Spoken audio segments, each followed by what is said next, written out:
Did you know that honey never spoils?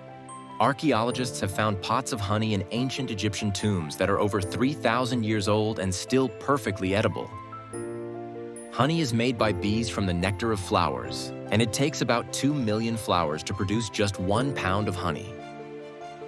There are over 300 different types of honey in the United States alone, each with its own unique flavor and color. Honey is not just sweet. It has natural antibacterial properties and has been used for centuries in medicine. Bees can fly up to 15 miles per hour and visit around 2,000 flowers in a single day to gather nectar for honey. Honey is hygroscopic, which means it can absorb moisture from the air, helping to keep baked goods fresh. The world's largest honey producer is China, followed by the United States and Turkey.